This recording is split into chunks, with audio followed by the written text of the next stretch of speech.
नमस्कार साथियों, आप सभी का हमारे YouTube चैनल पर हार्दिक स्वागत, अभिनंदन।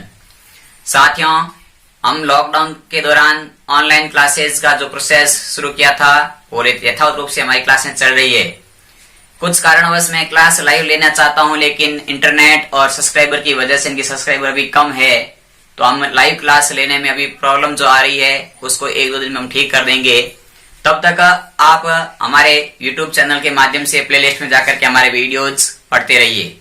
साथ ही साथ जिस प्रकार से हम आपके सामने नए नए कॉन्सेप्ट के वीडियो हमेशा के लिए लेके आएंगे, उसी प्रकार से आज हम कक्षा 10 का जो टॉपिक है ध्वजांक विधि, उसके बारे में पढ़ रहे हैं। आपको इस कॉन्सेप्ट को समझने के लिए वीडियो को शुरू से लेकर के अंत तक पूरा देखना है, और जिस कॉन्सेप्ट में आप किसी प्रकार की त्रुटि महसूस करते हैं उसको मुझे कमेंट बॉक्स में आप अवगत करवा देना। यदि किसी प्रकार की कोई त्रुटि रह जाती है तो आप हमें बताओगे तो हम उसका सुधार जरूर करेंगे।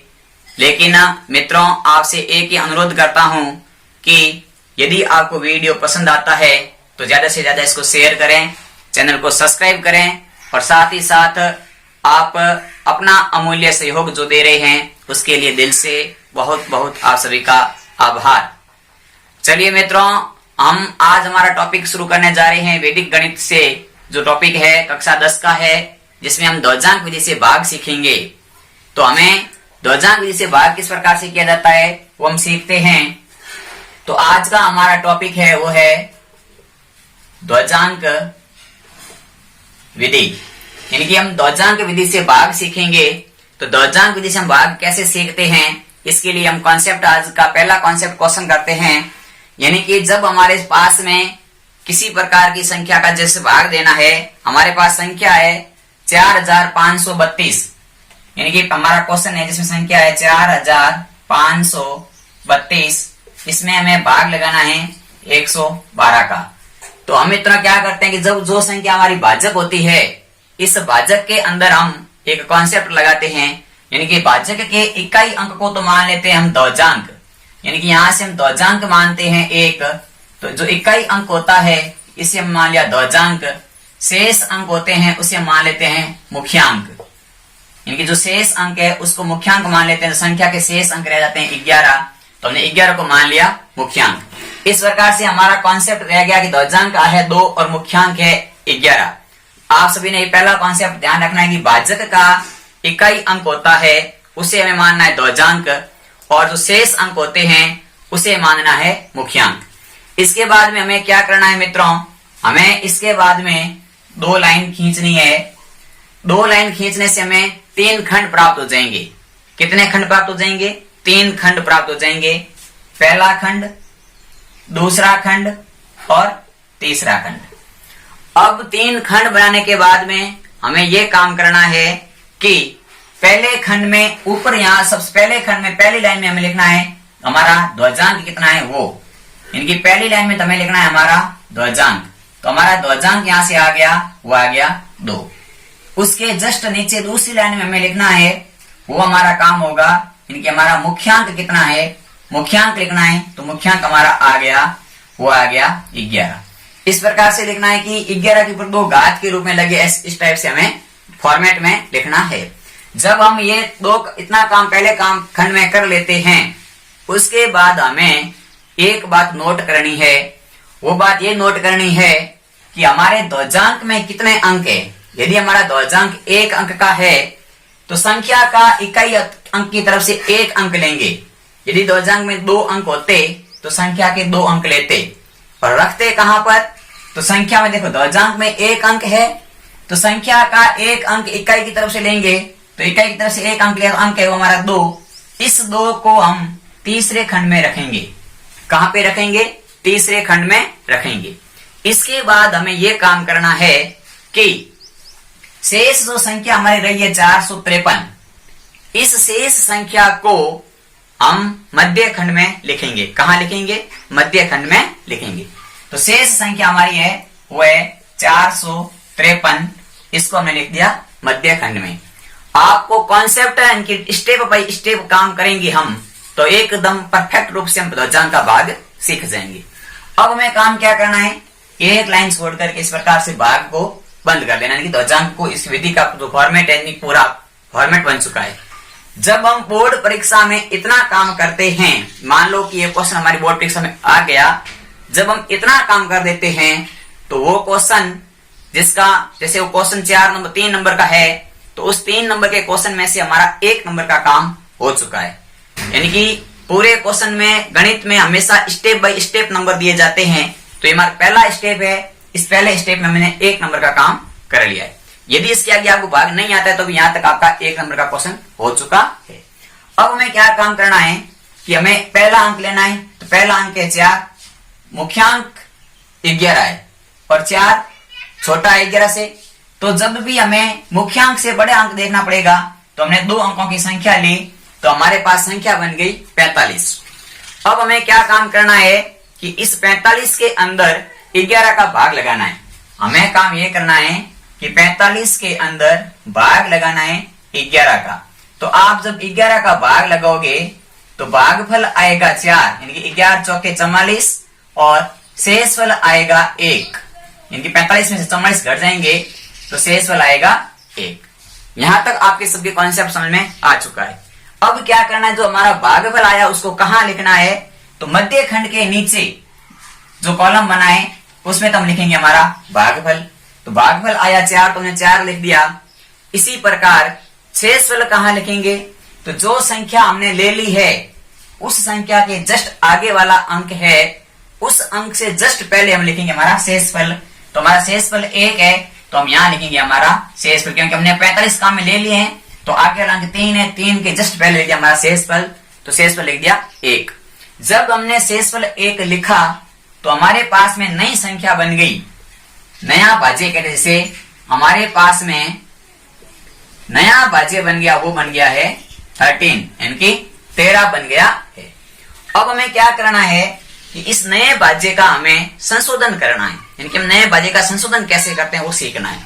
तो संशोधन करने के लिए नए भाज्य का संशोधन करते हैं, तो संशोधन करने के लिए हम काम करते हैं, इस नए भाज्य में से भागफल इंटू ध्वजांक घटाते हैं। जो नया भाज्य बना है उनमें से भागफल और जो ध्वजांक है उनका गुणा करके घटाते हैं। तो 13 में से भागफल है 4 और ध्वजांक है 2, तो 13 में से 8 गए तो पीछे रह गए 5। अब मित्रों यहां तक आपके कॉन्सेप्ट समझ में आ चुका है।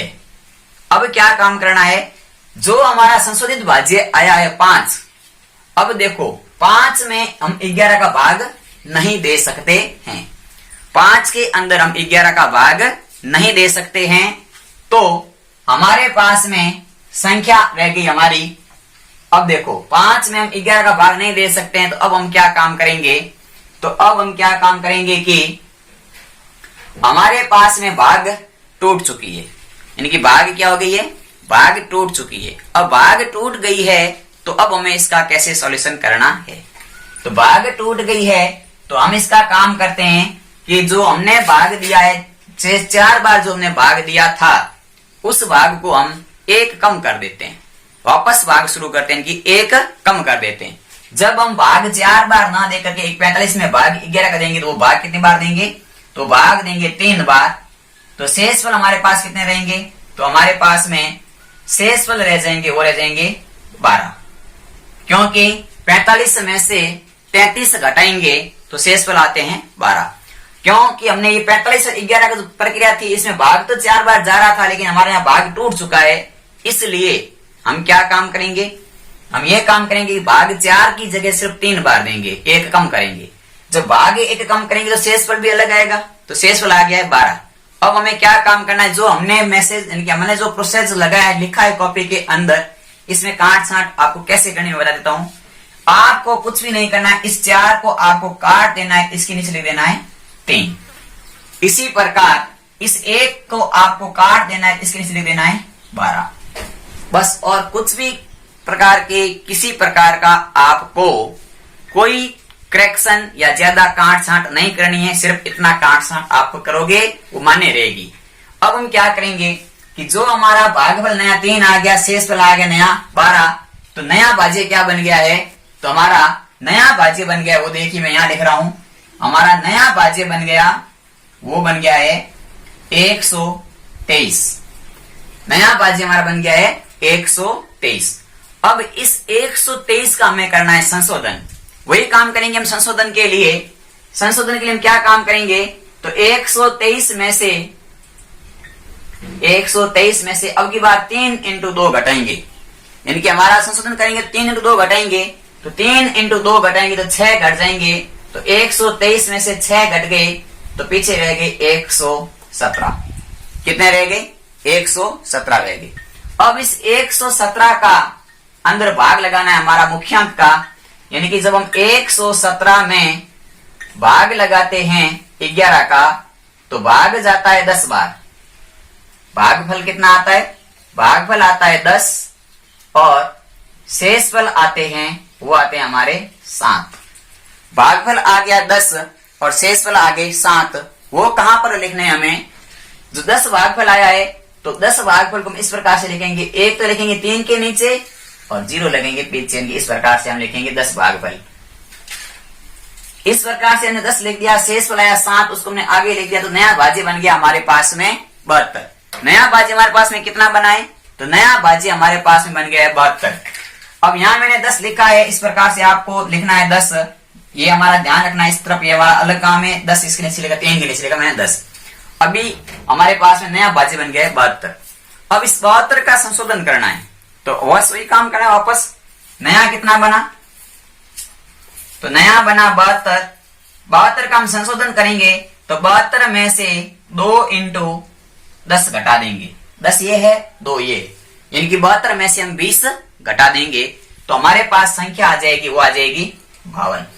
अब जो हमारे यहाँ अंक तीसरे खंड में, जब तीसरे खंड में हम काम करते हैं ये संशोधन वाला, उसके बाद में हमें ये बात नोट करनी है कि जब हमने तीसरे खंड के अंदर ये भाग दिया और जब तीसरे खंड में ये भाग दिया और हमारे पास में देखा कि हमारी संख्या जो आई है वही 52, इनकी 52 आई है।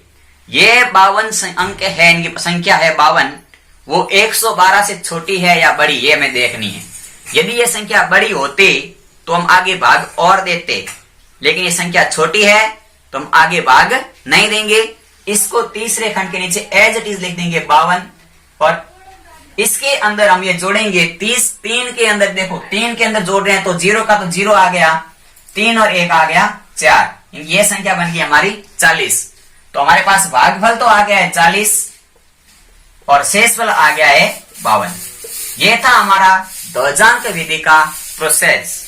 सिर्फ मैंने आज एक क्वेश्चन कराया है, बिल्कुल आराम से समझाया है। आपको इस क्वेश्चन का कॉन्सेप्ट समझ में आना था, यानी मुझे एक ही टारगेट मेरा था इस क्वेश्चन के अंदर कि ध्वजांक विधि के कॉन्सेप्ट को आपके सामने कैसे क्लियर किया जाए, वो मैंने आपको क्वेश्चन कॉन्सेप्ट में क्लियर करा दिया है।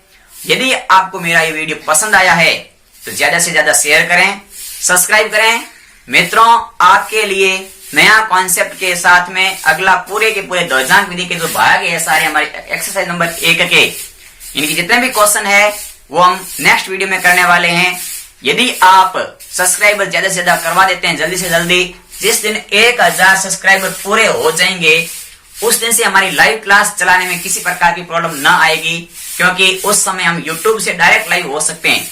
अभी मैं गूगल क्रोम में जाकर के स्ट्रीम बनाता हूँ, लाइव स्ट्रीम चलाता हूँ, जिसमें क्या है इंटरनेट ज्यादा चाहिए और प्रॉब्लम ज्यादा आती है। जिस दिन हमारे इस चैनल पर 1000 सब्सक्राइब पूरे हो जाएंगे उस दिन से हम डायरेक्ट यूट्यूब के माध्यम से लाइव आएंगे, आपके सामने लाइव क्लास लगाएंगे, जिसमें इंटरनेट बिल्कुल कम चाहिएगा और हमारी क्लास फटाफट चलेगी और बिल्कुल सही यथावत चलेगी। तो ज्यादा से ज्यादा आप सब्सक्राइब कराएं और वीडियो को शेयर करें। आपका दिन शुभ रहे। बहुत बहुत धन्यवाद। Good night.